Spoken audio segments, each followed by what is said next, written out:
It is not my fault that I like Patton Oswalt.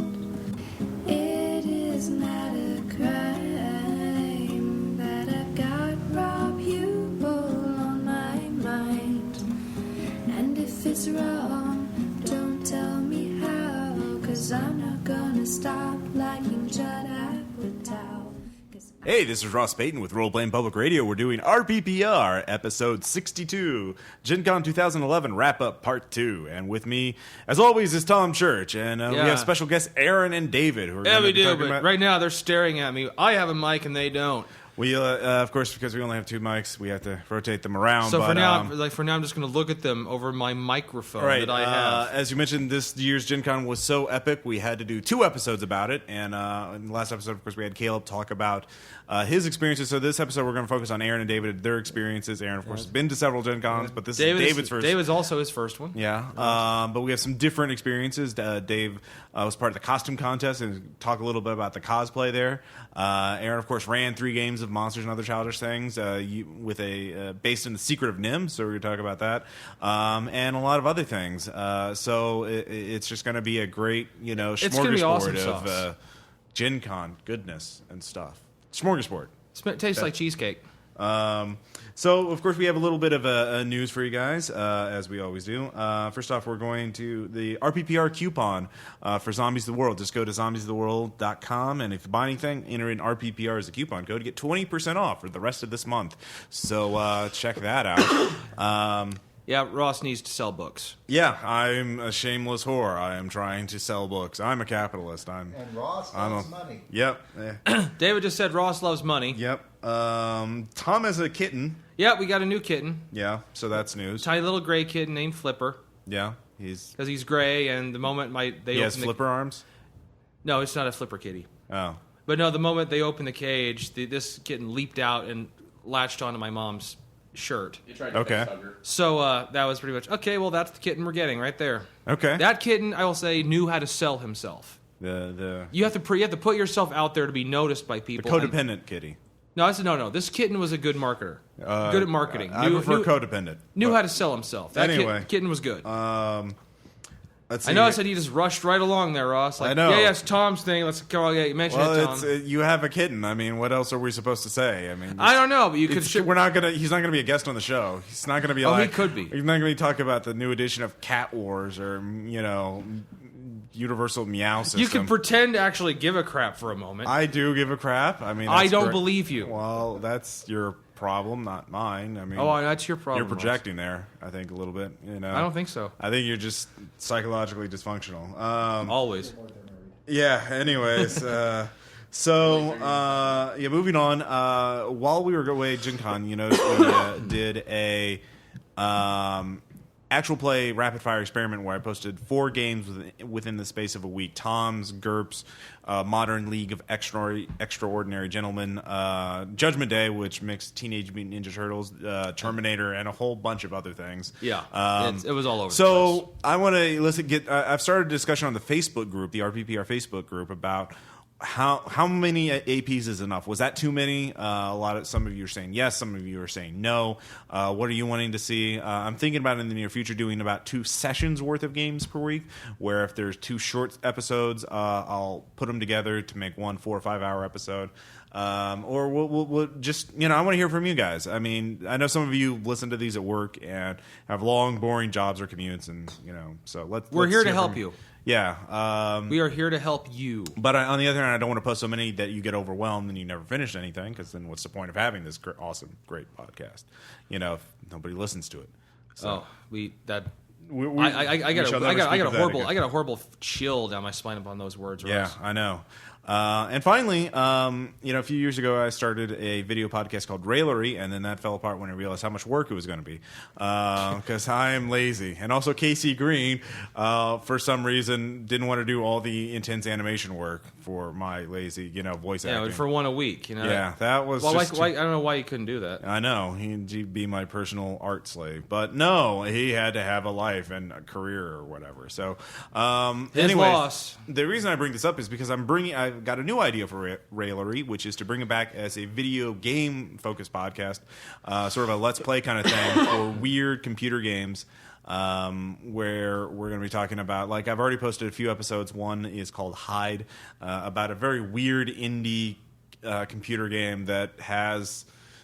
It's very arty. It's very avant-garde. When you say hide, Ross, are we talking about the hide? Verb to hide? Yes, the verb. Talking about the skin is in a hunk of animal. No, it is to hide. It is a so not your necromancer's baby armor. No, and it's not about Mr. Hyde. It's about hiding. And then I did another one for Killing Floor, which is 20 minutes long, and about a modded server and the insanity of modded servers in general. So we'll take a look at that, and yeah. So, anyways, we'll have links to that in the show notes. So take a look if you're so inclined. Ross, we need the attention. Yeah, obviously. We're very lonely. We're extremely lonely. No, poor you guys. And I honestly think the marriage with Ross is just it's rocky right now. Yeah. Judging by the comments, I'm the marriable one here. You guys are Ross is very hormonal right now. Oh yeah, blame it on me. Blame it on the hormone. Yeah, deny all responsibility. Yeah, I come home and you're crying every damn day. It's because of you, Tom. I don't think you believe that. I'm allergic to kittens, and you bring one home. Oh my god. Are Daddy and Daddy gonna get a divorce? Shut up, Aaron, and eat your vegetables. I'll turn this podcast around. We'll go right back home. I don't even know what that meant. Anyway, this metaphor is getting a little strange. Yeah. I say we stop that right now. Broke that a while ago. Anyway, so let's talk about Gencon, which is what the episode is actually about. We have David and Aaron here. So first off, we're going to talk to... I'm going to turn the mic over to them. Yeah, so first off, we're going to talk David. This is David's first Gencon. So hello, tell listeners. us... Yes. You remember David. He was in the Bryson Springs actual play as the gangster. He hasn't been in many other episodes, but he's always... Hopefully there will be more. Yes, exactly. So tell us about your first impressions of Gencon. Well, the first thing I have to say is that it is very large. For people who have never gone to a large convention, this is bigger than you're expecting. Much, much bigger. My badge number was 73,000 and change. We understand, Ross, how many attendees were there? 36,000? That's what their press release said, that there was 36,000 attendance this year, so... And that's just the people who made it. There were a lot of people who bought badges that didn't. But it has to be said, it is a very large convention, and if you're not expecting the enormity of it, even if you are expecting that it's going to be huge, don't think that you're prepared until you see it. I mean, you have to experience it once just to get the sheer volume and the sheer size of this thing. Yeah, especially like the exhibition hall. Yeah, I walked that exhibition hall twice, and I still didn't see everything there was to see. Yeah, how many hours did you put into it? Quite a few. As a matter of fact, I would say maybe 30% of my time at Gencon was put into the exhibition hall just trying to see everything, and I didn't see anything. I didn't see anywhere close to everything. Yeah. But I did see some really wonderful things. One of the first things I've learned about Gencon is learning how to find the best in the exhibition hall without getting overwhelmed by it, and that usually requires research ahead of time. So it took a while to find Glancy's. And on top of that, I have a bit of a downside that Ross doesn't. I'm distracted by shiny objects, and dear Lord, there was a lot of shiny. Yeah, there were. Yeah, shiny objects were in abundance. Did you pick up any of these shiny objects? Did you purchase them? A couple of them. I've got a 20-sided die that was cut out of quartz. She even painted it in my purple, so I've got a really, really nice die. Nice. Waiting for a chance to roll a 20. Have you done any of the various good luck rituals that you've done?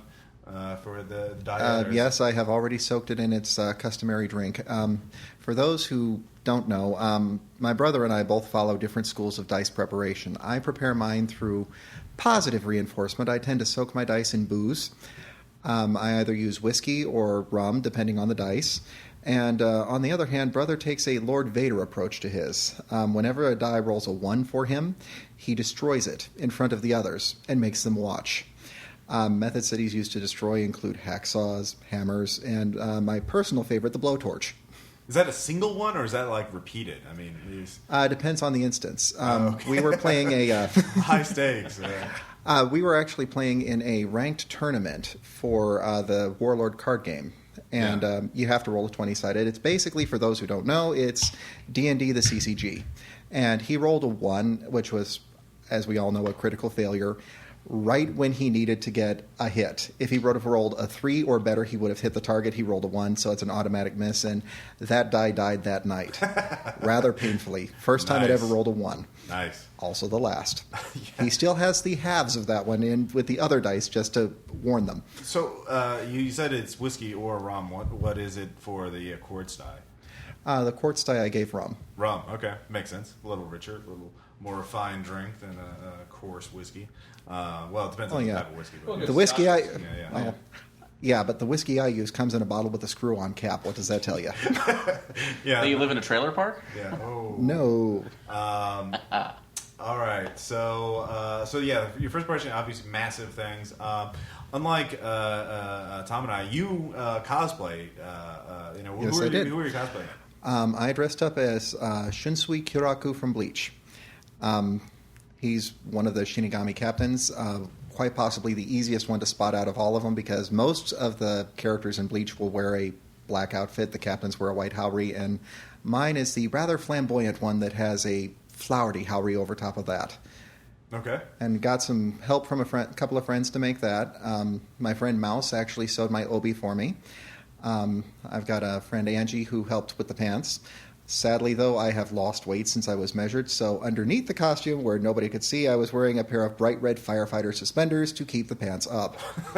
That's it breaks a little of the authenticity. It Just ruins my immersion. Oh, animes don't wear suspenders. No, they hold their pants up by sheer force of hair gel. Exactly. Same force of gravity. So, there's a lot of cosplay going on. Yes, Gencon, and I got pictures on my cell phone of quite a few of them.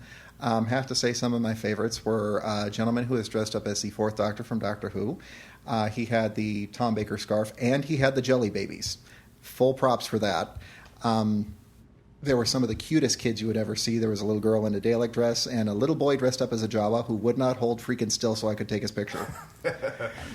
The Ed Elric kid, which I think you need to mention. Well, yeah, but that's going to be a little bit later. Okay. I was in the costume contest because since I did have a little bit of help on the costume, I have no skill with a sewing machine whatsoever, but I do know a couple of ladies who do. And so they helped me with my costume. I did buy a couple of pieces of it off the internet. Right. Which, and I admitted at the time, I told them, look, I got this from this place in Japan that actually said, now, no, you really do need to send us your measurements because what you consider extra large as an American is probably not what we consider extra large. Technically, according to this site, I am a 6X, which means I should have been wearing a tent. But that's neither here nor there. Yeah. First time entered into the costume contest, and I have to say there were a lot of people that did way better than I did. Yeah. Special shout out goes to the kid who was in line in front of me, who dressed up as Ed Elric from Full Metal Alchemist. And kid was 13 years old, put together his own costume. The right arm for the character is metal, if you've seen the show. If you haven't, it's metal. And he made it out of skateboard pads, and it really looked the part. But where he raised it to artistry was he had LEDs in his hands. So when the character claps his hands to do his thing, his hands always light up. When he brought his hands together, his hands lit. So I thought that was a really nice touch. Pretty clever, yeah. And you want to know the fun part? He didn't win. Oh, wow. Who won? The winner was actually, I believe it was a little bitty kid, maybe 2-3 years old, that the mom dressed up. But it has to be said, cute will win over skill every day of the week. Yeah, it's kind of unfair. Unless you're Batman. Yeah. Oh, I saw that Batman too. Yeah. Oh, I saw it closer than you did because I was about arm's length away from him. Well, actually, when I actually went up the elevator with him, he was at the Hyatt. Of course, he had the mask off already. He was like, just dripping sweat. He was just like. I wouldn't be surprised. Yeah. The man was encased in rubber. Yeah, it was tight rubber. Dear Dark God. Knight. Not the latest incarnation of Batman. Not the and Val Kilmer nipple. Well, yeah, ones. and he and his firefighter buddies, because the guy's a fireman. He and his firefighter buddies actually put the suit together. Yeah. And so he was a candidate for the Golden Needle Award too, which is the "Did you make this yourself?" award.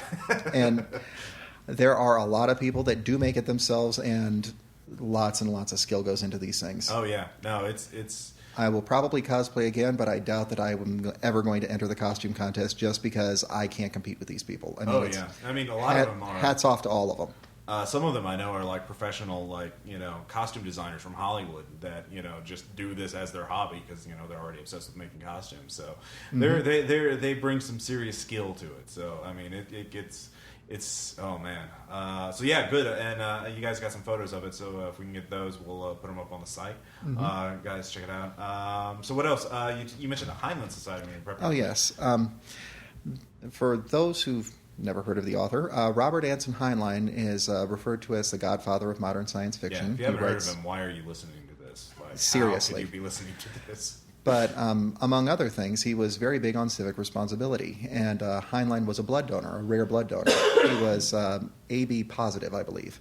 Yeah. And so he was one of the founding members of the Rare Blood Donations, or Rare Blood. He donated blood. Yeah. But in his honor, whenever they get a bunch of sci-fi fans together, or as I refer to Gencon, a group of geeks, gamers, dweebs, and nerds like us, the Heinlein Society will organize a blood drive for the local blood banks. And so I went into it. I have special reasons for wanting to give blood. My brother is a cancer survivor, and my dad died of cancer and needed quite a bit of transfusions before he died. So we see the need. So they had a booth, and all I had to see was favorite author. We want your blood. Okay, just take it all. So I went to the Bloodmobile in full costume, and I donated my pint. Nice. So that kind of wears you out a little bit. So yeah. But and walking around in a heavy costume in the nice hot August sun after giving blood is not necessarily the smartest idea. So I advise anybody who does take up the Heinlein Society on their offer, or wear comfortable clothes. Yeah. And drink lots of fluids. Lots of fluids. Yeah, no joke. So yeah, of course, you also had some gaming experience. We'll talk a little bit more of the games that we all played together. You're in Tom's Wild Talents Zombies game that I was fobbed off on him, and because that you fobbed off on him. Yes, exactly. And then in the deathmatch game I ran for everybody. So we'll talk about that in a little bit for the more of the anecdotes and that kind of thing. But Aaron, of course, was there too, and this is not your first showtime. But no, I'm not going to say I fucked many goats beforehand. Okay. But all right, well, your words, not mine. I mean, yeah. Probably so. Yeah. No, actually, you'd be surprised how well your mic, your voice is pretty close picked up. to Just in case anybody. I'll boost it, Tom. Let's boost the pitch. Yeah. But no, for anybody who didn't hear that, Tom said it's not his my first goat fuck. So, but I'm not going to say that. At least 10. No, this will be, I think, my 4th year of going to Gen Con, because the first one is when you guys decided to drag me along after Tom said, well, you're having a crappy day at work. Come with us to Indianapolis in August and go to a giant nerd fest. I couldn't say no. So, well, who could ever say no to an offer like that? Well, I mean, it is a giant nerd fest. I mean, that's pretty, truth in advertising. No, obviously not. We're proud of the fact. Yeah. But so anyways, no. Good. Well, no. So what were your highlights at the con? I know. Well, the biggest one was actually the main event that I was running, which were my 3 Secret of NIMH games done within Monsters and Other Childish Things, which was kind of an unprecedented event for me because, thankfully for our viewers last year, thank you all again for supporting me and sending me to Gen Con to run the Call of Cthulhu game, to which actually I will say this again, those rewards will be going out probably within this last month. It's been a year.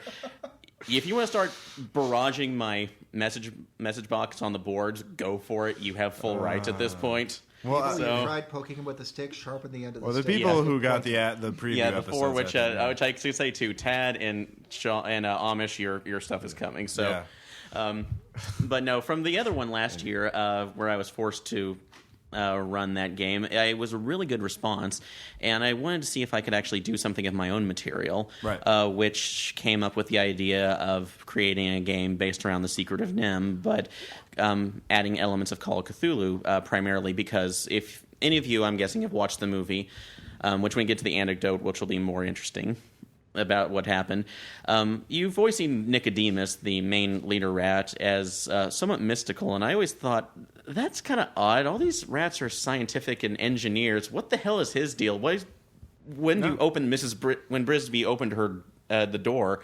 Why did you see the light coming out of that? That's really funky. So that's fair. And to be honest, like adding zombies or the Cthulhu mythos to literally anything makes it better. Yeah, period. It sometimes there's does. no exceptions. It's like the bacon of games. Exactly. Yeah, Thank you. with That's a very everything. good. Yeah. Anyways, So so this is how the idea. I watched that. Sex in the City and Cthulhu. I would watch that. Yeah. Why would you? Well, there's already a mythos creature in there, Sarah Jessica Parker. Come on. So, anyways, go I on. went out with this guy. He was a deep one. Yeah. but the idea sprung out from that, so I started writing that up. And initially, this was only set up for the Call of Cthulhu system, since I began learning more about that and became more comfortable about it. And about, let's say, half the year through, Ross made the suggestion, since I was going to try for a GM's badge this year, that I go ahead and do it with Arc Dream, and they would set everything else up for me, and the only thing I would have to worry about is changing the systems to monsters and other childish things. Well, since I hadn't run Ore before, I was going like, God, Ross, why do you want me to do this? This is just your own personal power trip again. Yes. And it did work because I'm weak-willed and I don't deserve my Green Lantern ring. But I caved in, and it ended up being one of the best decisions because as much as I love Cthulhu, I ended up dealing with people who were not familiar with most other gaming systems, and having to explain Ore and the single roll engine ended up being so much easier than having to explain Cthulhu and doing the damage tables. Tell me about that, because every time I run a con game, I almost always spend like half an hour explaining the rules of the one roll engine, for monsters or wild talents or whatever.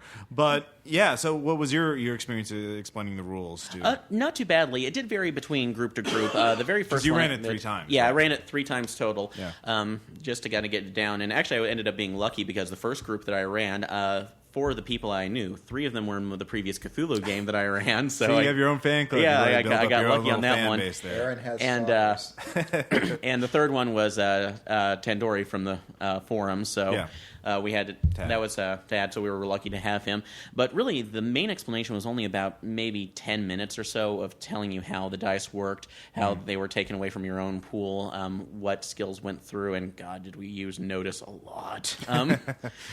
Excuse me, and afterwards, it may have been just like a minute or 2 if we ran into an odd thing like a skill check that they weren't certain of when we were doing one. Like the biggest one I think was relating around combat skills initially when we faced the first big event, which was a giant earth mover that I had them face up against. But other than that, it was very simple, and it was much nicer than potentially having to set up damage tables and actually damage rating for each of their weapons or abilities that they had. And also a bigger help with this was actually the Bigger Bads book that you lent me, Ross. Yeah. Because I learned I could just create threat pools out of dice and just have them reduce it. So for that Earth Mover scene, that was entirely simplified. Yeah, so. Bigger Beds really should be like the core rules part 2. I mean, it is. You're running monsters and other childish things. You really should just get it. Yeah. All right, get it. Or get Road Trip. Well, Yeah, no. road trip. Why was the word "or" in there, David? It should be get Bigger Beds and Road Trip for the complete experience. But no, that was. But yeah, my main experience with the con was running those particularly 3 games. Which going in, I was really afraid because I didn't have actually established material backing me up this time, where I could. Because Tom ended up writing a bunch of stuff out for me to go back on. This was me. Okay, well, just to elaborate, the first year you ran Divine Fire. Yeah, which is Divine Fire. So Tom created it. We have gotten several requests about you publishing that. We'll talk about that later. Anyways, so yeah, it was a little bit stressful running up my own material. I had everything basic, but I also had to remember that given the fact that this was a con game, I had to keep things fairly vague in certain areas. So because what do you mean, like? Do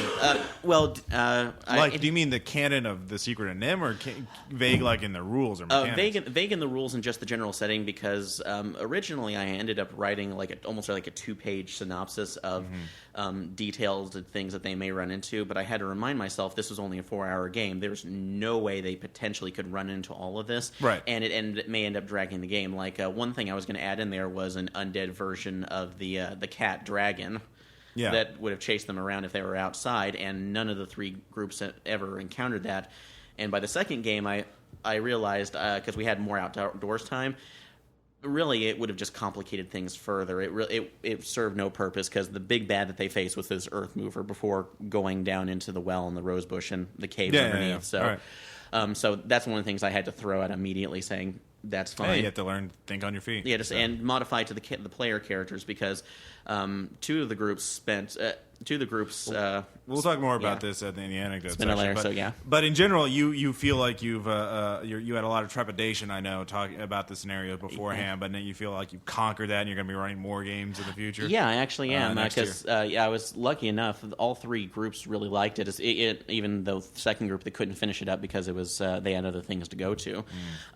But I'm happier to do it now, and I'll actually probably end up contacting Shane Ivey again of Arc Dream Publishing to do 3 more next year. Although the only thing I'm going to correct from that, it's going to be all day games, or at least morning, because as much as I love the night stuff, I ended up missing things like the costume contest. I really wanted to try to go through the Terror Works. But on the other hand, we got to see Aaron as a zombie.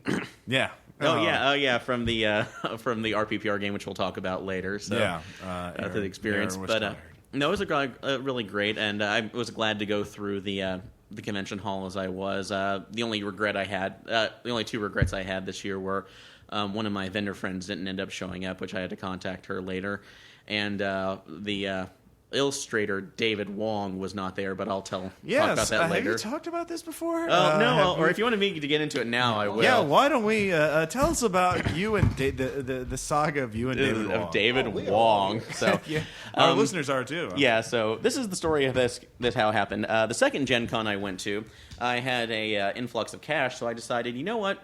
I'm going to actually have one of the artists draw something for me there, specifically out of Tom and our Gargoyle game. A couple times.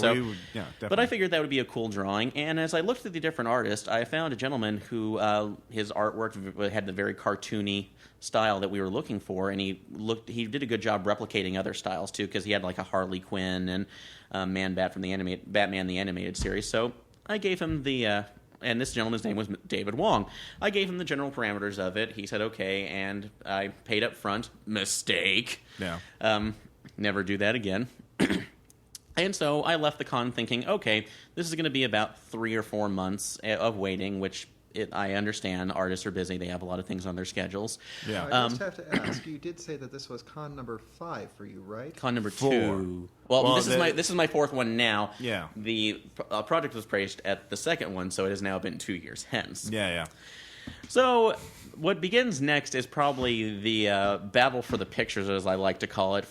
As I called him back, texted him, and got all sorts of answers saying, no, I don't have this ready. I'm working on my con stuff right now. I'm having sex with a woman. I don't know.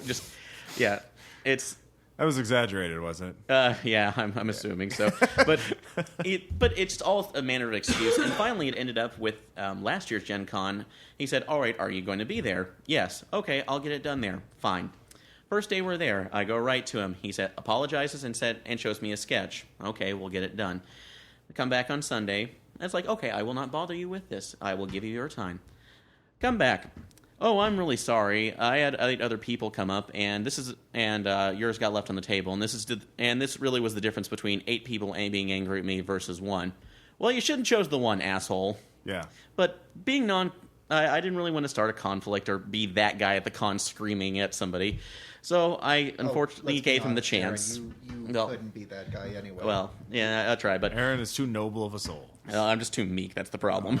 Anyway, I gave him this chance. Like our answer better. And about you sound better. And about half the year in of basically trying to contact him, I gave up and said, okay, you know what? It comes to this year. I'm just going to go up to him. You're going to be that guy. I'm going to be that guy. I'm going to demand my money. I had printed up a old statement that had the charge on there, so he couldn't deny it.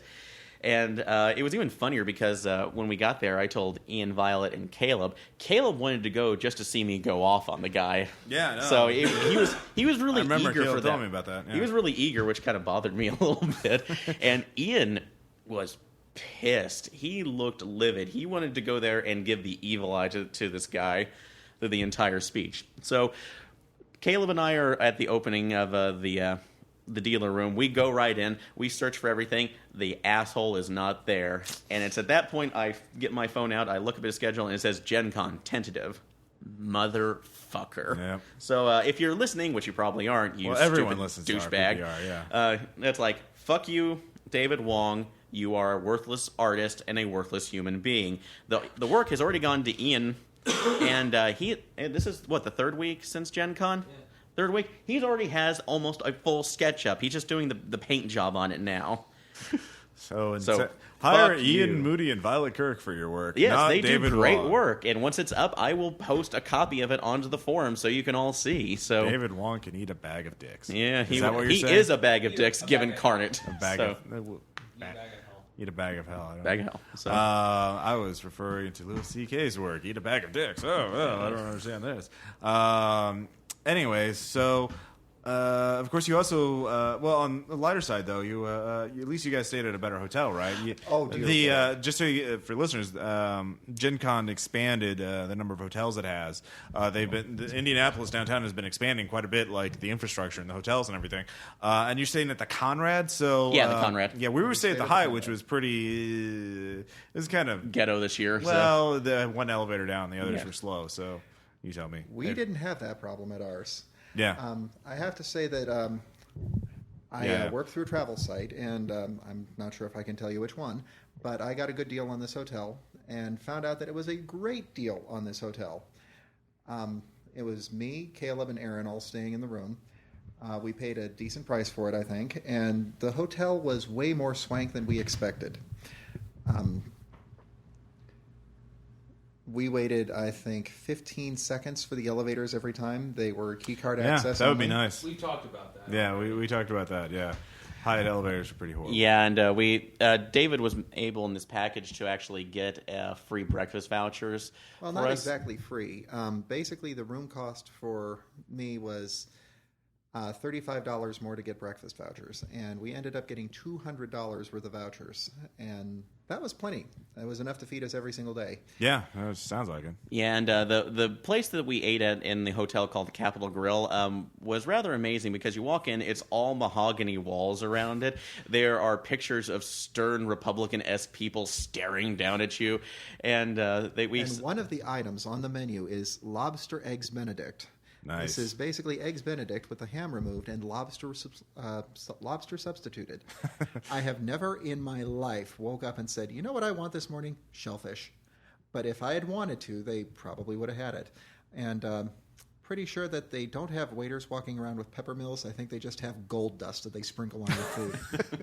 Like magical rich person pixie dust. Yeah, and the funny thing is that when we walked into it, when we were waiting for Caleb, he got over there, looked around, and said, I'm just waiting for somebody to come by and tell me to get back to work. And I looked over and said, yeah, I wonder if they're going to walk up to me and say, what are you doing out of uniform? Get back in the kitchen, boy. Yeah, basically. It was a very swanky place. Very great thing. So... there was a TV in the bathroom pointed directly at the tub. What else do you need to say? Really, that's like. If you want to soak in the tub and turn on Doctor Who, you can. Yeah, and I did. Yeah. So, because after walking all those miles, I mean, dear Lord, especially in the costume. So, I lost 15 pounds over the course of the convention. Seriously? Wow. 15 pounds. That's a great diet. It's a great exercise. Over the course of 4 days, I must have walked 20 miles. And I sweated the pounds right off. Yeah, no joke. So we're gonna have a break and do a little more of the shout outs. We're going to do some shout outs, and then we're going to do some anecdotes. We're going to have extended anecdotes talking about David and Aaron's various games, the deathmatch game we had at the RPPR meetup, the Wild Talents game, his NIMH game. So we'll be right back. All right. I don't know how it happened so fast, but I got feelings for Martin Starr and they're gonna last. Tell me it's okay to like Louis C.K. All of my friends call me Smeagol, 'cause I'm looking for... And we're back. And I did want to mention there was one other thing we talked about during the show notes. I just want to explain my motive for asking the Spider-Bot, the Tachcoma question at the Eclipse Face panel. You see, explain yourself. Yeah, exactly. I was actually doing it to try and help you, Aaron. I was trying to help you because Caleb had already ruled that the Spider-Bot would not be allowed on Luna because it was too big. But I thought, well, there's nothing in the book that actually says how big it is. I'll ask the people who wrote the game, and maybe they'll help a brother out. But no, they didn't. But I tried, Aaron. I tried to dig you out of that grave. Yeah, you tried to dig me in the grave. You were already in the grave. Yeah, I was in the grave, but you ended up knocking dirt on me and you putting were a already boulder there, there so, in place nothing... that says, Aaron is wrong, fuck him, ha ha ha, I am Caleb. So...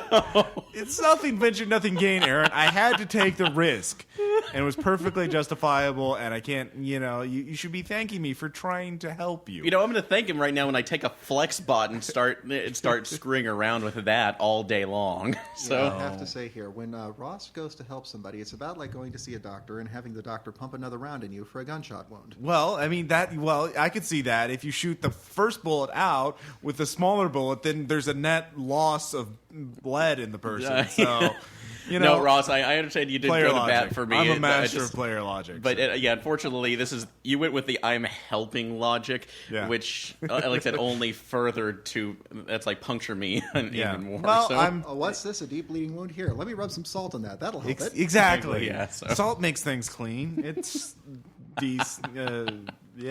anyways, it keeps away demons. Yeah, it keeps away demons and still kills you, and we're not in the Middle Ages. So. Yeah, well, it keeps away demons, so you're welcome. I guess. So we're moving on to shout-outs. So we have quite a few things. Dave and Aaron are going to be talking about their stuff. I want to mention, first off, something I think... Well, first off, we'll talk about the one thing I think we can all agree on, which is the Noodle Company, which I think... Oh, dear Lord. Let's all talk about how great the Noodle Company is. The Noodle Company is awesome. Yeah. We went there, and I got a bowl of macaroni and cheese with shredded cheese and bacon on it. While I was getting my drink, it arrived at the table. So it's fast. It's fresh, it's fast, and it was so good. And remember, this is in downtown Indianapolis when there's 36,000 additional people there. Actually, even more than that, because there were other conventions. We haven't mentioned that. There were conferences there going on in the same hotels. Aside from Gencon, there was a nursing one in the JW Marriott. Yeah, then there was an animal sciences. I can't even remember what it was called, but it was like, anthrobiology or something like that. There was that was one part of it, but there was actual science there too. And you could always tell who dressed up for which convention. Yeah. The sensible middle class, middle-aged people with lanyards versus cosplayers and people with funny T-shirts. Well, you guys were leaving the Hyatt, so we didn't see if they were there this year. But was the law enforcement convention still right after Gen Con? Oh yeah, was it still there, or did you see those guys? No, I didn't see anything like that. No, I found it funny because from the last 2 years we went there. Prior to this, there was always a law enforcement convention, so you had cosplayers wandering around with these stern.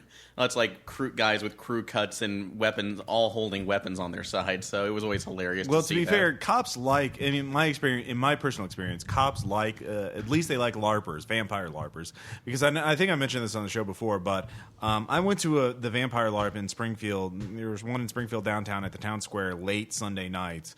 But the cops liked the LARPers because they scared away the drug addicts and the homeless people and the criminals, because they would just see the people dressed up as vampires and capes and cloaks and everything, carting around dozens of books with pictures of monsters on the covers, and they got freaked the fuck out. So we have the power. Yeah. So the cops love them. I mean, they were, because they knew they were harmless geeks at heart, but they scared away the actual criminals. But anyways, but the Noodle Company, how great is that? Yeah, I got macaroni and cheese with some shredded cheese, and they added a bunch of grilled chicken for $1. Yeah. And not like 4 pieces. It was like 10 pieces of slices of grilled chicken on this thing for $1. Yeah.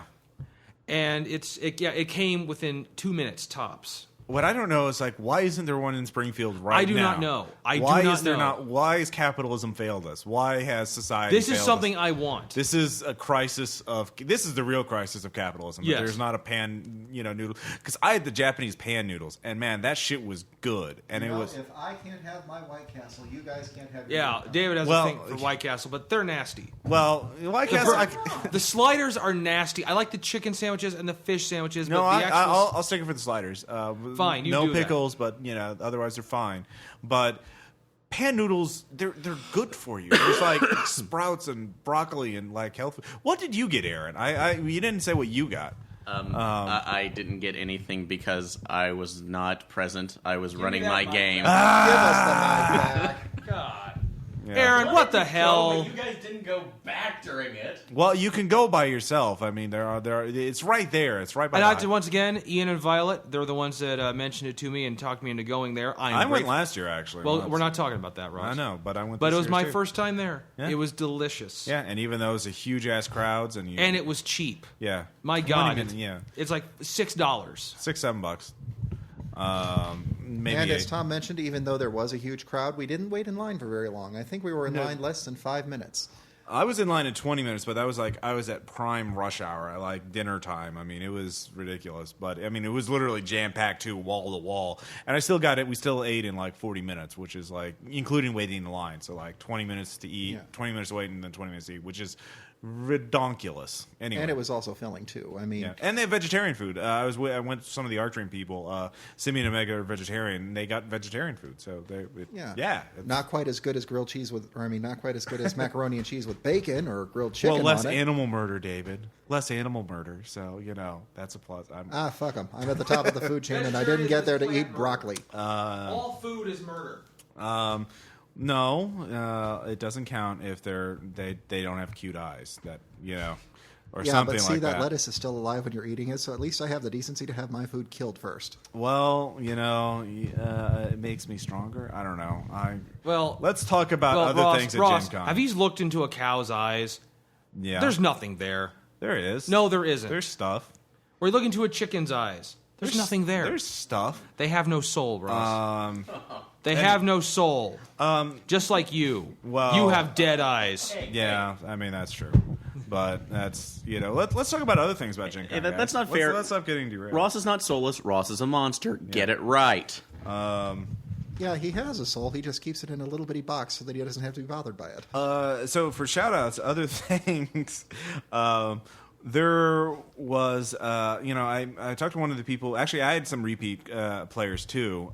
In fact, one of them who was in one of my games last year, one of my road trip games, was in my road trip game this year for a different chapter, fortunately. And he was mentioning he was going to play True Dungeon after my game. So I was like, oh, please post on the forums because I want to hear about this. So, because I've never played in True Dungeon and I don't even know what it's like. And I know it gets huge crowds every year. They take up a big section of the Marriott. So I'm very curious about it. So he posted just today, or yesterday, he posted a message board description of it. So I'm just going to read this so you guys get a sense of it. This is his first experience with True Dungeon. He had no idea what he was in for. It's like an amusement park. It felt almost like an amusement park ride at first with the decor and all. Overall, I found it to be a very cool experience, unique and different. The puzzles were very challenging, not like your standard D&D game where you take all the time you need to figure them out. Party had 12 minutes to solve the room, or it's 2 damage and on to the next room. The combat was equally challenging, having to play on a bar room-sized shuffleboard table and aim for the armor class printed on the board. Playing the monk, I had to throw 2 pucks with a second, having to be in motion before the first stop moving. I found that to be very difficult, having no time to aim my shot.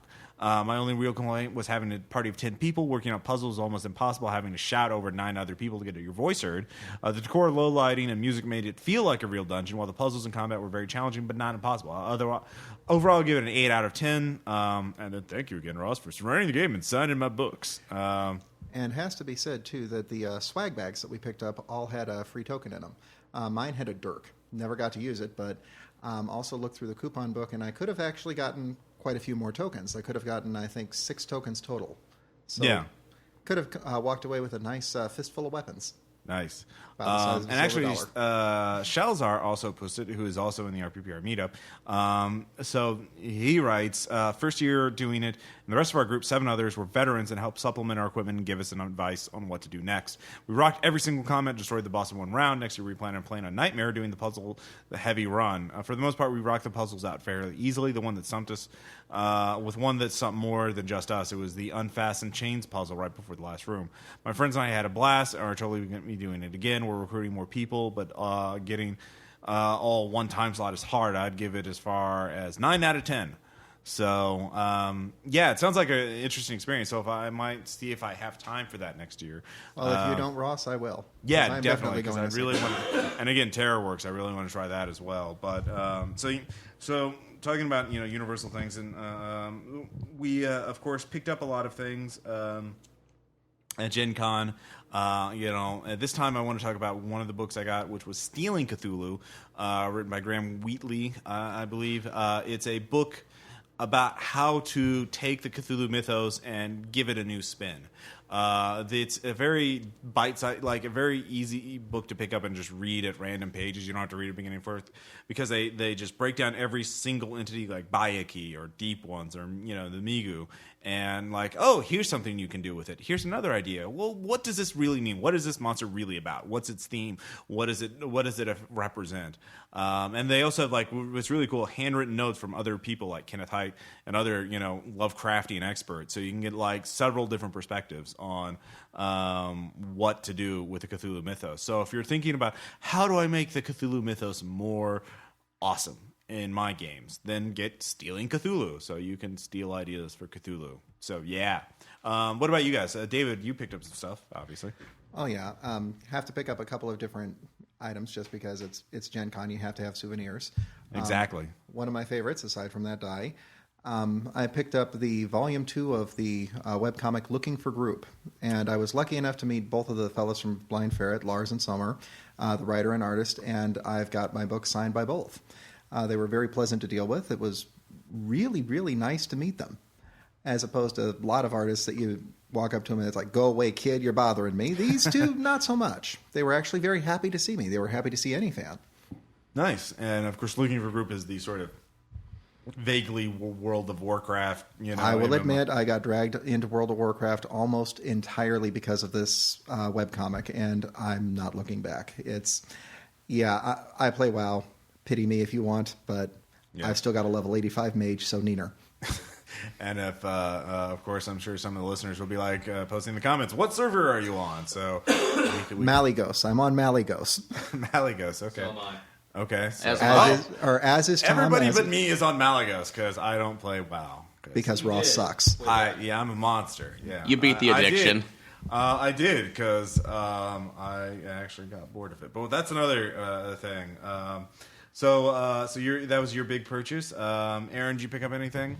Not as much as I did last year. The big things that I did, well, as always, since Who and A, which is the big Doctor Who North America retailer, always shows up each year. Right. So I ended Aaron up... always gets the same kind of toys. Well, it's only this year, because I ended up picking up the... older version of the sonic screwdriver that they put out, which is the 4th Doctor's. And I had to pick up a version of that for Thad, since he could not make it down, but he knew they would be on sale first over there. So I went ahead and did that. Only picked up one shirt, which I'm very, very proud of keeping my... that's like keeping my will strong on that, which was the Blue Lantern Corps with the Flash. That's like emblem across it, because I am that dork. Okay. The thing that I really loved that was most expensive, I didn't have to pay for, because with Arc Dream, since I ran games for them, I ended up getting $80 worth of credits, so I picked up my own copies of Monsters in Bigger Bad, so I could return that to Ross, and thank you again for letting me use that, because those were the big helps. Yeah, and went ahead and picked up Road Trip as well, so... and mainly because, it's Ross's book, but also my name's in a published book, too. You are. You're one of the playtester. So that's another thing. I could be a published author. You need to write things and get people to print them. But no, actually, the big thing that's that kind of the secret. Yeah. The big thing though that I was really happy there is that a company called St. Louis Ocarinas was there, and I had seen this last year before, but I ended up picking. ended up picking up a copy of or the replica of their Ocarina of Time from Zelda 64. I saw a lot of people there with ocarinas, man. Yeah, and I like theirs too because I picked one up particularly from Songbird Ocarina. They had, and it was just a 6-hold one. It was a G scaled. It was kind of sharp sounding. So I got one that was more closely to it, and it's a C scaled, so I could play it. Although I can't play it in front of Tom because he starts to get annoyed really quickly. So.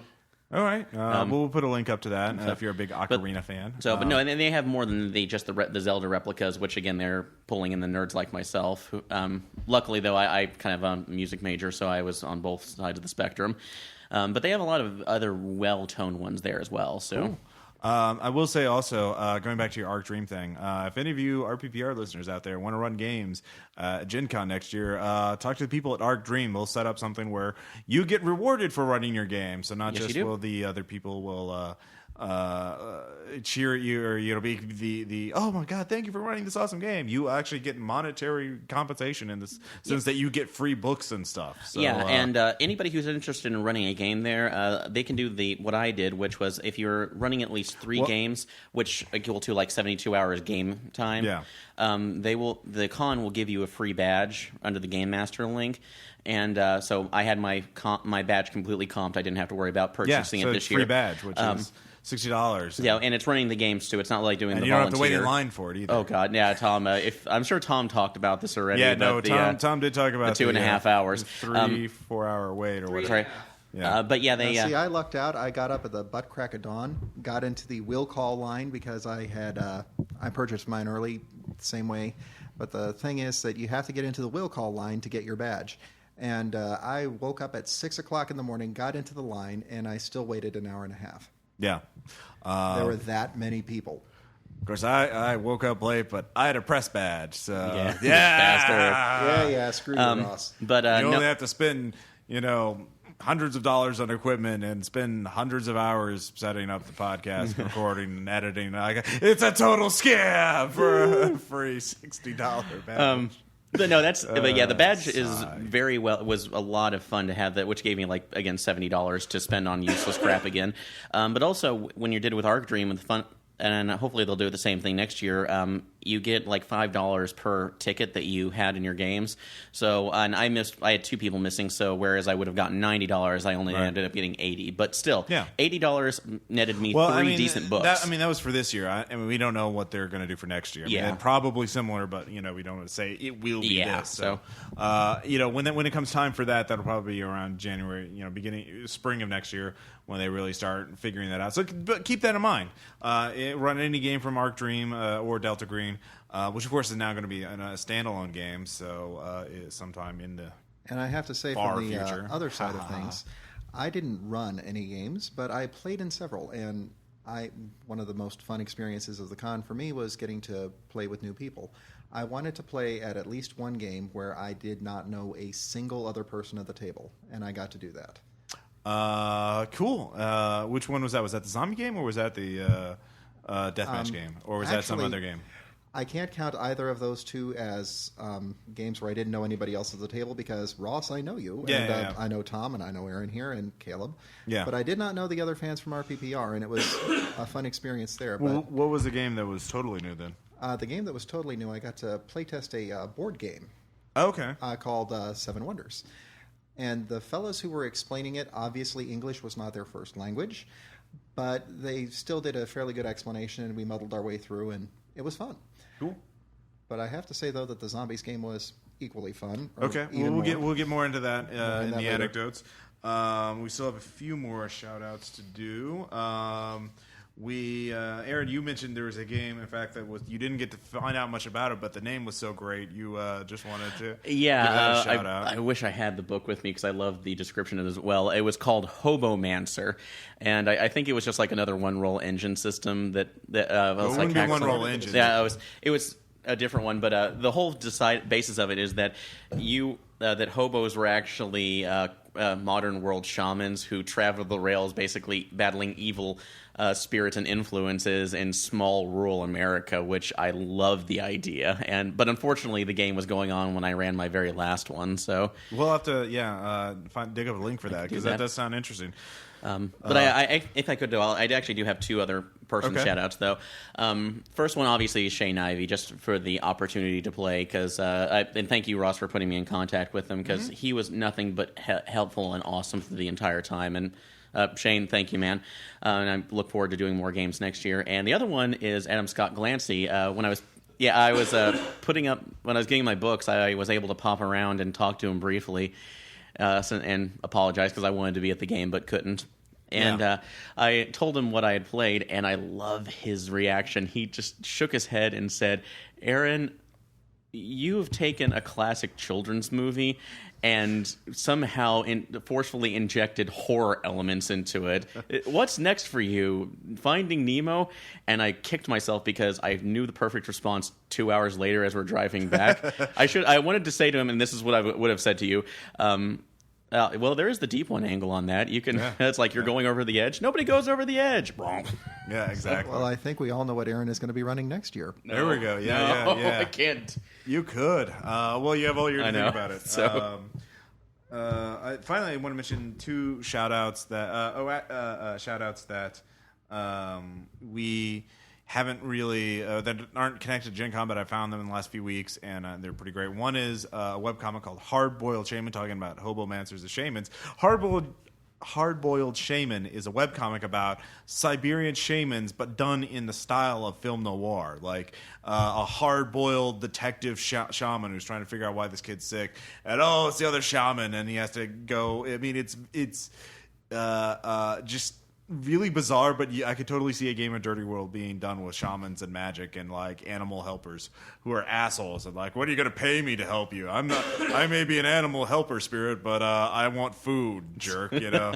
And we could put asshole cat in there and be done with it. Well, it was a weasel. I'm sorry, an ermine in the hardball ship. And finally, I want to mention a novel that Caleb let me borrow, The Hunger Games. It's great. I'm on the first one right now. A sci-fi dystopian novel about where in the future America is ruled by a totalitarian government that, in order to enforce its order, divides America up into 12 districts and forces each district to give up 2 kids each year, a boy and a girl, between the ages of 12 and 18, and puts them all in an arena and forces them to fight to the death until there's only one. And that's how they're saying, we control you. You have to do it. And they televise it, make everybody watch. And this is young adult novel, and it's it's very gameable, is what I'm thinking. And there's genetically engineered animals in it. Kids can get sponsors from rich, decadent patrons of the capital city who want to see them kill others. It's really interesting.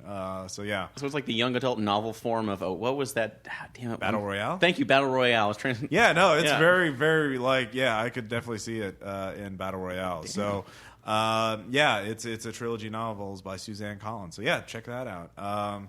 And finally, of course, you guys, Tom, you got a movie at Gen Con, Last Lovecraft, and you two have seen it. So why don't you give us your little review of that? All right. Well, I'll say obviously the thing I mainly purchased. Well, what is the movie? Well, first of all, it's kind of a I guess Last Lovecraft, right? kind of an indie movie about it's called The Last Lovecraft. The Last Lovecraft, The Relic of Cthulhu is the full title. Okay.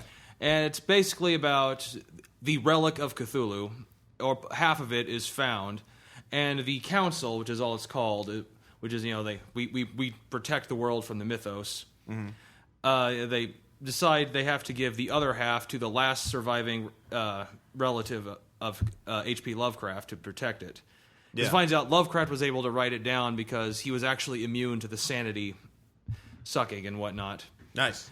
And of course, his only surviving relative is a lazy guy that works in a kind of a flower basket company. It's like an advertisement agency or something like that. Well, it's like squirrel baskets. Yeah. Okay. Kind of thing. And so, of course, and then like Cthulhu's general called the Star Spawn shows up. Yeah. And he's wearing an ironic T-shirt. Of course. When he shows up. Yeah. And I got it mainly for the because like the creature name, and also the creature effects look really good, and I like good monsters that are actually on screen. Yeah. And this one had a lot of really good ones, and them freaking out. I think not losing sanity, but freaking out the way I think we would. Just scream, "What the hell is that?" and just trying to get away and of course, the car won't start, all that kind of stuff. But that's really kind of, it was my, I could predict exactly what would happen in it. It's, one of those movies, it's not complicated. Yeah. But it's a good spectacle, and the role of the captain who's living in the desert in a RV because he's afraid to go near the ocean again, and also his calm description, like, you ever been fish raped before? Okay. All right. Which it just starts like, it's like, at first the webbed hands kind of nice, and then boom, it's like he's right inside you. Aaron, what about your reactions to it on that high note? Yeah, no, actually, the captain probably was the highlight of all the comedic characters in there, especially because he had one of his shipmates who was being turned into a deep one, who he kept in a kiddie pool in the back, and he never reacted. He was just off, and they ended up, when he died, they ended up using him as bait. Spoiling Sorry, spoiled it. No, for overall, spoiler warnings. beep. So, if you could beep that over if you want. So that would require effort. Yeah. Overall, no, the effects for a low-budget film were actually pretty good. It was nice to see a lot of the Mythos monsters. And who's here? That's a very good question. And we're back. We were just interrupted by, who was it, David? You work for them? Oh, this was a Kirby vacuum cleaner salesperson. Yeah. And I have to tell you, I worked for the company for all of 4 days before I realized I was going to need a truss to carry the things around. Yeah. Kirby vacuum cleaners, for those who have never used one, are heavy enough to count as an actual appliance. A full shop vac. Yes. Yeah. Oh, no, heavier than a shop vac. Basically, the Kirby for... people see the Oric vacuum cleaner company and the commercials where he lifts up the bowling ball with it. Let me tell you, the difference between an Oric and a Kirby can basically be described as the difference between a European sports car and an American muscle. With an Oric, they said, let's make it lighter, let's make it easier to use. The American version is, let's put a bigger engine on it so it'll suck the butt out of the cat. Wow. So they should just literally going door to door to sell me a vacuum cleaner. Because I rent, I don't even care that much about the carpets. Like there's no blood on them, so I'm kind of like, I'm fine. We can fix that. Yeah, they're not that stained. They're actually kind of clean. Anyway, so Aaron, back to Less Lovecraft. Back to Less Lovecraft. And we're keeping it in the episode because we're keeping it real here at RPPR. Keeping it real. And let you know, we're not fixing it in post. Fuck it. So. Well, I'm not fixing a post. What's this we stuff? I'm the one who does it. Anyways, go on, Aaron. Tell us about the last Lovecraft. So I was saying, no, good effects. It's like overall good story. The only problem I had is that some of it the pacing was really kind of off for me because it had a lot of lulls in it. Where they were, if they're trying to talk, it was very, very, very deadpan. To the point where I was kind of sitting there going like, I'm trying to laugh at it, but no, not working. And one of the guys, I think it wasn't the lead guy. It was his friend was from It's Always Sunny in Philadelphia. Wait, which guy from some? I don't know. I don't know the actor's name. One of the main characters? Yeah, it was one of the main characters. Mac. I don't remember because Charlie. I've only seen like the 3 episodes you showed me. It wasn't Danny DeVito. No, it wasn't Danny DeVito. Wasn't no. D.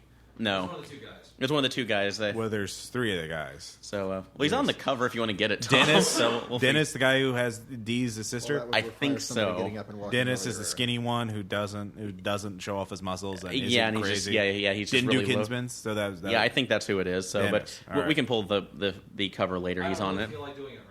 You have a smartphone, Tom. You've been using that quite a bit. Why I don't you know. Google that on your smart? Oh, Yeah, I'm flipping Ross off. That's contributing. So. But no, overall, I'm helping. yeah. Anyway, but no, overall, actually, it was overall, despite the issues it had, it was still really good, funny in the end, and I did like the things that they worked off the mythos, like H.P. Lovecraft was immune to the madness, so that's Makes the only sense. reason he could see it. okay. So, Good. So, with all that review in mind, you can decide yourself. It probably is on Netflix, I would imagine. So yes, it is. It's on Instant Stream. Instant Stream. There you So, go. yeah. Even better.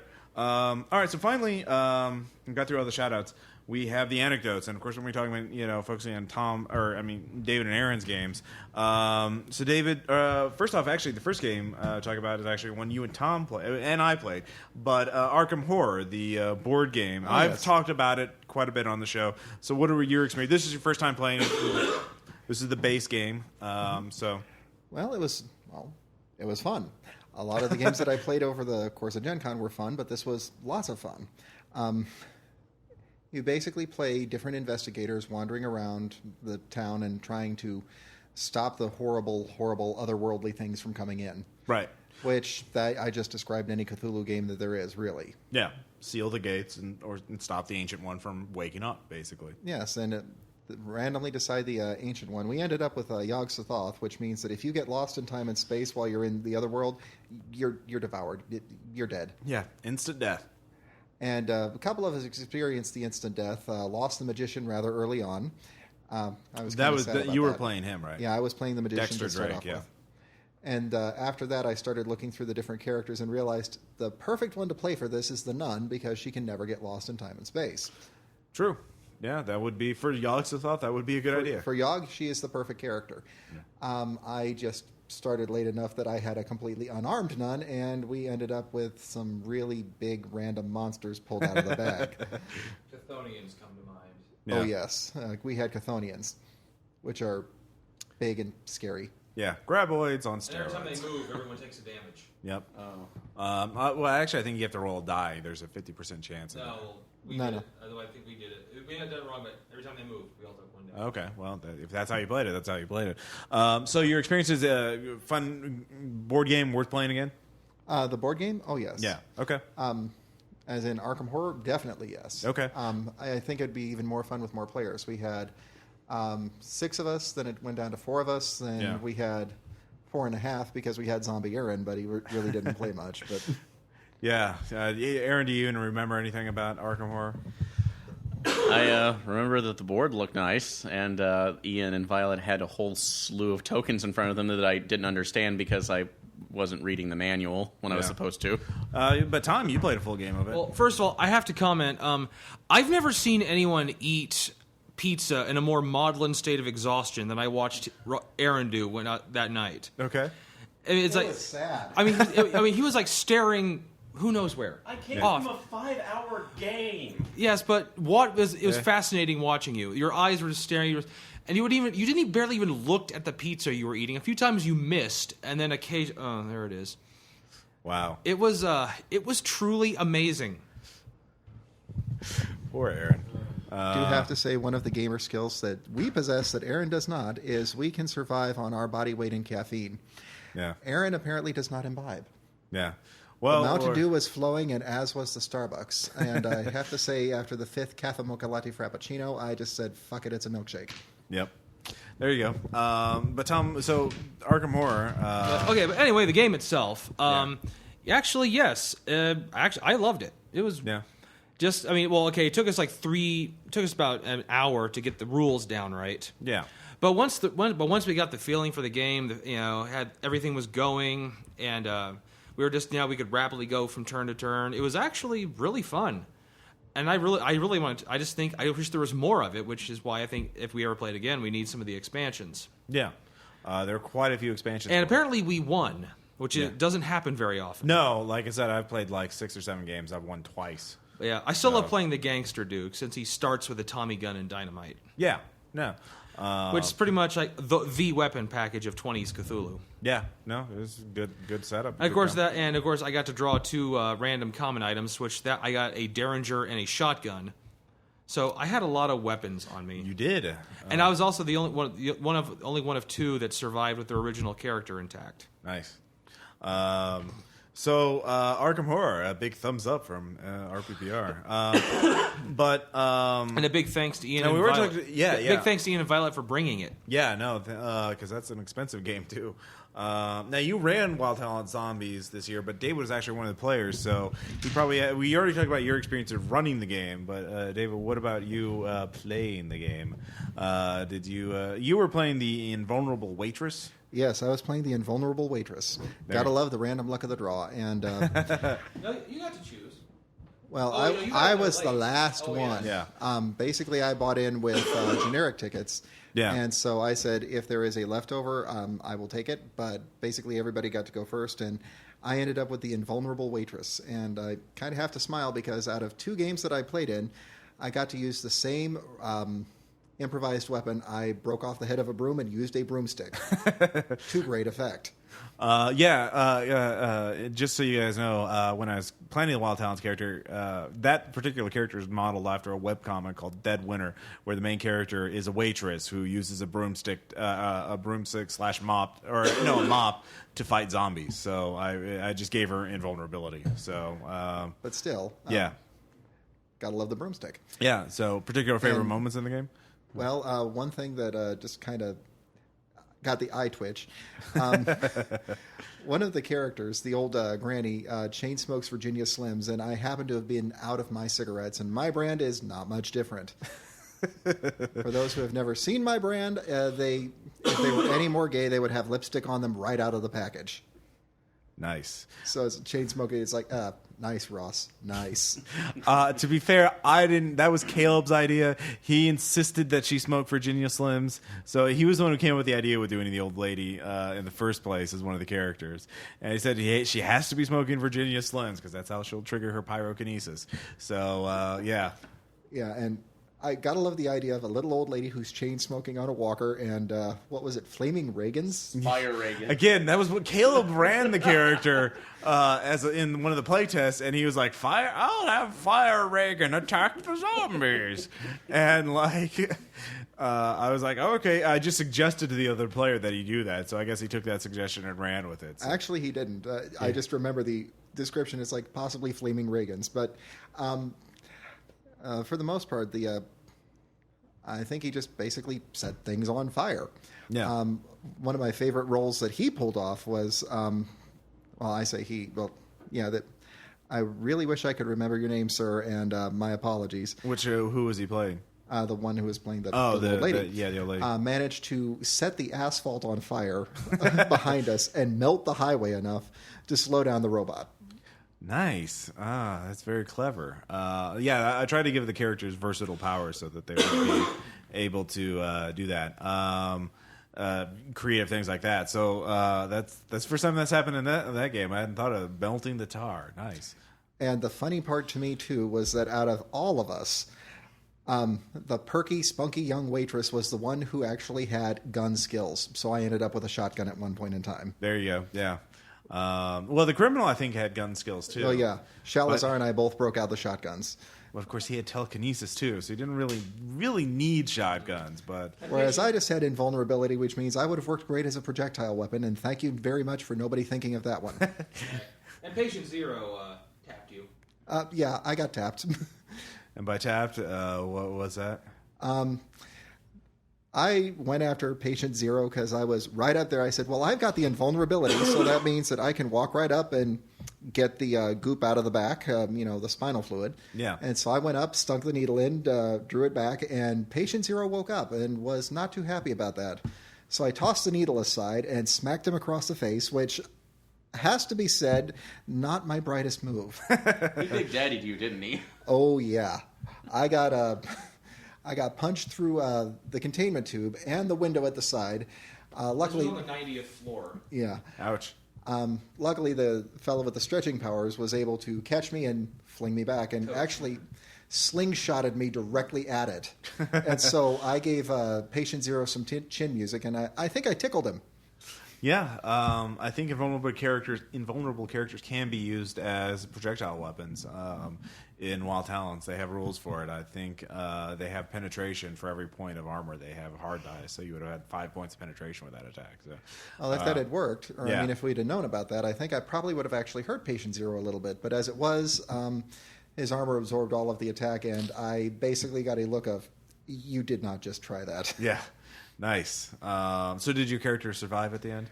Yes. Not infected? All but one did. Yeah. All but one did. And what we managed to do with that, we all used our, influence rolls? Persuade. Oh, yeah. We all had Persuade at some level. And we all... Yeah, go on. And we all rolled persuasion checks to try to explain to Patient Zero that we were victims too. It wasn't our fault what had happened to it. We weren't the ones that were containing it. And we actually managed to get Patient Zero to our side temporarily. which we Again, at later found first, out was yeah. not necessarily the best of It's ideas. still patient zero. He did kind of, Well, subjects. subject zero. Yeah. Well, Kinda, as I said, he used it as a chance to get out to continue his mission. yeah. Oh well. Again, every time the game gets run, it has a very different result. So yeah. And my apologies for having to player kill in that. I really did not want to kill Shalazar. Tom's fan. But that's 2 games in a row. One was a death match, but the other one I really didn't want to do a player kill, but I kind of had to because he went a little crazy. And Well, He was infected. well, yeah, he was infected, and we had to put him down. There you go. But Aaron, you ran those 3 games of NIMH, and we talked about. There's just one more thing. One more thing that I liked about it. It was totally logical infection too. Yeah. When they said like, well, we need the spinal fluid of a freshly infected metahuman zombie. Yeah. And they asked subject 0 if they knew where they could find one. He just turned to the nearest person who happened to be Shalazar and shot him with the spore cannon. Yeah.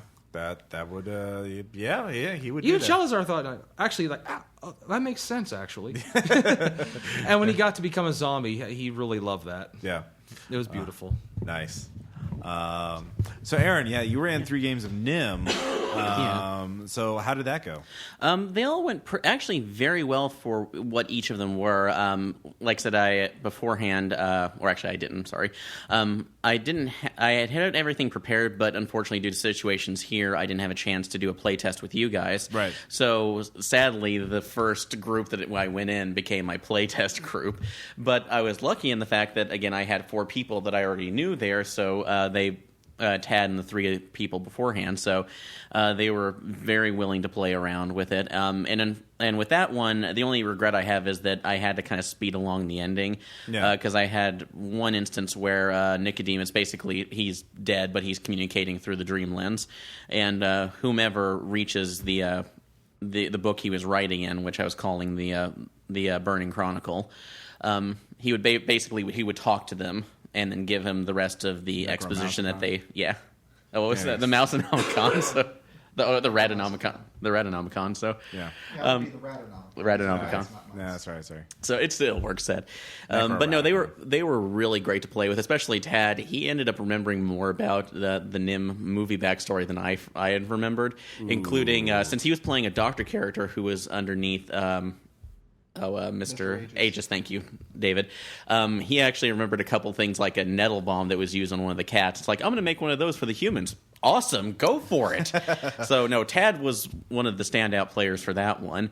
And I was actually really happy that, because I wasn't certain about one scene where they were going down, if people remember the movie, where they go into the well underneath the rose bush and they see the water elevator. I had a bunch of bodies floating in it from like the rat mutants and the shrew family that ended up dying. Got a visceral reaction every time, to the point that one woman who was playing with it put her hands up to her face. I'm like, damn, I didn't think that was going to be that much of a reaction. There are just lots of dead bodies of people, of things that have died horribly. Like, why are you these are the innocents. So, Yeah. But no, they did a great job with the first one. The second group, actually did very well. And the mystic the person who was playing the mystic, I love them because during the Earth Mover scene, I gave the mystic abilities. One of them, which is saying subtle influence, that the spirits would tell you what to do, or what you could do to tell something. Right. And to the 2 humans that were out there were the guy running the Earth Mover and then a NIMH executive. Well, the first group just thought to get them into a fight and worked out pretty well with a subtle influence. She said, this woman was great. She said, all right, no, actually, it was a guy, sorry, he said, well, I want to go ahead and get them into a fight, then tell the NIMH, influence the NIMH executive that he has to go to the bathroom really badly, and he critted it. It was like 4 6s. So you see him arguing while he's dancing around. Nice. No, but that one was great, but unfortunately they ran out of time, so I had to buzz through the ending. The final group, which had Amish Ninja from the forums and other new people, only full group, did a fantastic job. I was able to get through everything. I was able to put the little nods to each of the series, like having Teresa Brisby, Mrs. Brisby's kid down in there. Got the Nicodemus scene, got the full Jenner scene. It was a lot of fun. The only problem with that last game is that the guy who was playing the Mystic obviously didn't bother to read his character sheet, because I statted out all the abilities in the back. Yeah. And to which, on an off side note, the Bigger Bads book was great for that, because I was able to put weird skills. Yeah. So I was able to that particular character, I was actually able to give mystical powers versus just all the physical ones I gave the other characters. Right. So, but he didn't bother to read it, so I ended up having to tell him half the time. It's like the spirits are saying, burn this thing. Yeah. Like, come on, you really need to... Yeah, you really, with sometimes in con players, you get people that just don't pay attention. Yeah, they're it's like off, dazing, or they're off, in some sort of trance, or they're playing with some gadget or something. Yeah, like which that. kind of happened with this Wondering guy. about the costume contest and how they're possibly going to win against that. Yeah, exactly. So, but yeah, my big which is what this guy was doing, and it made me feel even worse, because I ran into a situation with that last game, like Caleb did, where I had 3 people show up early who were not that only had generic tickets, right? And I would have rather this one lady replace this guy, because he was just off in La La Land half the time, and I really. Did I leave the iron? Yeah, it's like, can I get somebody in who will actually enjoy this game? Because everybody else was great except you wandering about. So, but no, out of that last game though, the hero of that was Amish, because in all 3 games I had a frog character that Tom and I had created. Yeah. That was one of the scouts around the farm, who we based off of John Malkovich's character from the movie Red. Just a complete paranoid, armed. That's like armed agent. And where when he pops out of hiding, the first thing he says to the group is, "Why are you trying to kill me?" Right. But the last group fell in love with him to the point where Amish wanted to take him with us. Yeah. And none of the other groups had, so I said, well, he's only going to go by Justin's command, and he used an ability that I gave him that was called Inspire to pull rank on him, and so he got pulled down and became part of the adventure. So yeah, players have a tendency to adopt weird NPCs, yeah, see the pirate wrong. Yeah, exactly. Yeah. So but the Gripply, yeah. So. But no, everything else was every game was great, and realistically, everything just got better as they went along. So to that last game, even though it ran over, and I guess that was the hallmark of how I found this was a good game, because we reached probably about 20 minutes to the 4th hour, and I asked everybody, do you need to go, because Sunday's tomorrow, I know people have to leave early. They said no, we want to finish this, and it ended up being a 5-hour game. Nice. So, yeah, that is a sign of a good game. Yeah, that they wanted to find out how this ended. So did you record any of those? The second one is the only one that got fully recorded. Sadly, that's the one that ended. Right. I ran out of battery power halfway through the last awesome game, which You have to watch the batteries on a Zoom H2. Yeah. Or use the AC adapter like I do. Well, what Tom unfortunately doesn't have the AC adapter for his, so I was kind of SOL. But at some point, I may go ahead and give that over to you if we want to at least do it as a reward. Well, we'll probably do an RPPR game because I want to play. I'm sure Tom wants to play. David, you probably want to play. Yeah, I can do that. We could Dibs on the Mystic. Exactly, yeah. We'll probably get Caleb, some other people, and do a full group of it. So, yeah, we'll full run. So this time we won't have to leave after 4 hours if shit gets so real. So, well, hopefully I'll have this streamlined to a point where I can actually get it through to I mean, that's the thing. We'll have the luxury of time, so we'll be able to throw in all the encounters you want. We can do a 2-part like Caleb. Caleb can't run a one shot for his life. He has once or twice. Well, no, he did one shots over at con. We didn't give him credit for that. Yeah. We did talk about that. So, and then finally, of course, we had the RPPR meetup game, which was the deathmatch game I came up with. So, of course, both of you had. We already talked about Tom's experiences there, and I talked about it. But David, tell us about your experiences with the deathmatch game. So, well, Ross didn't really give us a lot to go off of to start off with. He just said, "All right, you're going to be fighting to death in the mall. You have 12 dice. Go." Yeah. And he said, come up with some kind of character concept that'll tie them together.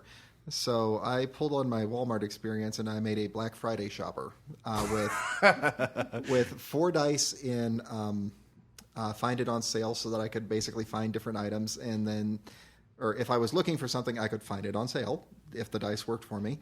And the other ability I had was improvised weapon, and I used that. Yeah, you did quite a bit. Let's see. Most notable weapons: broomstick, cricket bat, another player's severed arm.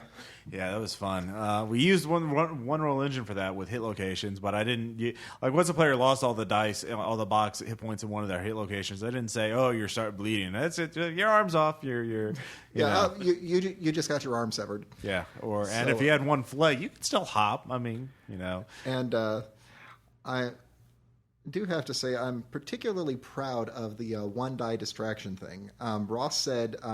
Everybody write down on a little scratch piece of paper a one die disadvantage for somebody else, and we're going to throw them into the thing. And at first I thought it was randomly pick them. At first I thought it was going to be for me, so I put distracted by bargains, and actually found out that in a shopping mall you can distract somebody with bargains anywhere. Yeah. What was the one you wound up getting though? The one that I ended up getting was panic attacks, and nobody called me on it once. Yeah, that was the thing. I put it all on the players. Like, you all have to keep track of the other players' weaknesses. I'm not going to do it for you. I'm not going to keep track of that shit. So, you got pretty lucky with that. Because panic attacks, that could have been pretty bad if somebody said, "Oh, well, he's threatened. He should have a panic attack." That would have sucked. It really would have. Yeah. But luckily, nobody said a single word about it. Yep. So what happened to your character? I can't remember exactly. I was the third to last to die. And basically, Bronze. I'm going to say, I was number 3. I tried to do suicide by Tom at one point, and I actually managed to kill the bastard, which is surprising in and of itself. Lost an arm. We were both down an arm. Tom was also down a leg. But we managed to hit mostly torso wounds, and I managed to beat on him more than he beat on me. So you're using the arm, and he was just punching you, right? Or did you? Tom was using diamond fists. Well, his diamond ring fist had worn off at that point. They'd all Yeah. snapped off. So he was punching me, and I was smacking him about the head with whose severed arm was it? It was Ian's arm. It was Ian's severed arm. Yeah. And so. My own particular style of unarmed combat. You disarmed him. Yes. Anyways, that joke never gets old. Anyway, so you killed Tom, and then what happened? Well, after I killed Tom, I think I also killed Shalazar at one. No, I killed Shalazar. Oh wait, that's right. That was the explosion. Aaron got him with the explosion. But basically, when the mall was about to fully explode, I was heading toward. I was trying to break the glass of the doors so that we would at least get some air in, and I accidentally stumbled across the boundary and got my head blown off. So I didn't get killed by any of the other players. I was the third to last. What was it? The explosion, or was it no? Oh no, it was the collar. Collar, that's right. Yeah. You basically said if you break the perimeter, the collar around your neck will just That's blow right. up. And, Yeah. You failed some sort of check to keep yourself from. Yeah, to keep my head inside the building as I was breaking the glass. Yeah. So apparently I headbutted my way through it. Yeah. Shit got real. That was fun. Of course, Aaron was in there as well. Aaron had a particularly inspired run, I guess. Well, I can't really take all the credit for that because half of the plan really came from Tad. Yeah. Because originally I wasn't certain of what I was going to do. My basic character concept was that I was some random mall techie for one of the computer stores. Yeah. And my abilities were network Aaron administrator. worked at Radio Shack. Yeah. Something along that lines. I had network administrator, which is the computer skills. I had a distract skill that I never used called "What the hell is that?" And That's a good idea for a skill, man. You should have used that. I should have used that, but I didn't get the chance, and I didn't think about it. And my last one was a mech tech skill called "Why are there so many spare parts left over?" Okay. And originally I started out I think in like a sports authority. Yeah. And I failed to make an entrance trap, but I had to get out of the main room because the disadvantage that I was given is that I had migraines and they were onset by bright lights. This is a mall, so I race into the back halls of the mall where everything is dim lit, and I make it to the security office. And managed to set up a trap with the shotgun and the dragon fires around that almost got Caleb if it weren't for my perchantus for rolling like shit. That would have killed him. I know, which I was so disappointed. Anyway, at this point in time, Ted had been just randomly flooding things. Yeah. Like backing up grease traps in the food court. That's like turning on all the faucets, and I think by the 6th or 7th round, he had flooded the entire mall. Well, I decided at that time that I had to do what I did last year, which was try to kill everybody and escape myself. Yeah. No matter what. So, going with Tad, I decided that I was going to go into Sears, get some equipment, and try to connect the gas main to the water main so you would have natural gas flooding up.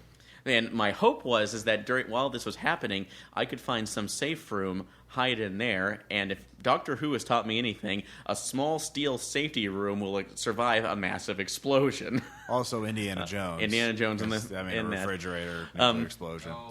But unfortunately, while I was doing this, Ian and Shalazar found me as I had just hooked up everything, and I knew I really didn't have the capability of fighting my way out. So I thought, fuck it. I used a wrench in my hand, created a spark on the pipe, and self-immolated. But I managed to take Shalazar with me in the explosion. And you also wounded Ian a little bit. Yeah, I wounded Ian a little bit to soften him up for you guys, but that was my contribution going out kamikaze, and I set the entire. Yeah, you pretty much set down the final fire. countdown for everyone dying. So, good job there, Aaron. Yeah, so that was pretty epic. And I was only on one sonic screwdriver that night, so I was doing pretty good. I will say I am working actually on the next RPPR ransom project. I'm beginning work on it, and it's going to be a deathmatch competitive PvP RPG where I haven't picked a name for it. I've got some ideas, but it's definitely going to be along the same lines. Something rules light, something ridiculous. RPG. Yeah. Another reference to Zombie Spaceship Wasteland. So with that, I think that concludes our coverage of Gen Con 2011. I will have the 1001 Uses for Zombies in Role-Playing Games seminar as another special that I'll put on RPPR. They'll put that on in a while. And we have games for snack Gen food, Con. by the way. The what? Which uses snack food? 873, maybe 872. I think it's one of those. We have tables. I have tables. There's so many tables. So we have Gen Con games. I'm going to be posting, Fiasco. We've already posted Old School Hack. There's just going to be all kinds of great stuff. So, but yeah. Anyways. Actually, last thing I wanted to say, since I forgot about it at the shout-outs. To all the RPPR listeners who we got to see this year, Tad and Amish, was good to see you again. I'm glad I got to hang out with you. Bob the Paladin, glad I got to meet you the first time. Shalazar, I will try to kill you again next year. And that's the thing I'm going to try to do for all of you. Any new RPPR listener that shows up, I will target you specifically. Yep. I will try to find a way to kill you in these games. So we'll definitely have competitive deathmatch games because that's how we show our community spirit. And Ristar, nice to see you for the one time I saw you on tabletop. We stab you because we love you. Exactly. It's only love. So this has been Ross Payton with David, Aaron, and Tom. Yeah. This has been RPPR episode 62, Gen Con Wrap-Up, Part 2. See you guys next time. It is not a crime that I've got raw pupil on my mind. And if it's wrong, don't tell me how, 'cause I'm not gonna stop liking Judd Apatow. 'Cause I am a girl who is in love with comedians. My first crush was Pee Wee Herman, and now I'm on to Eugene Herman. I don't know how it happened so fast, but I got feelings for Martin Starr, and they're gonna last. Tell me it's okay to like Louis C.K. All of my friends call me Smeagol, 'cause I'm looking for a ring from Jason Segel.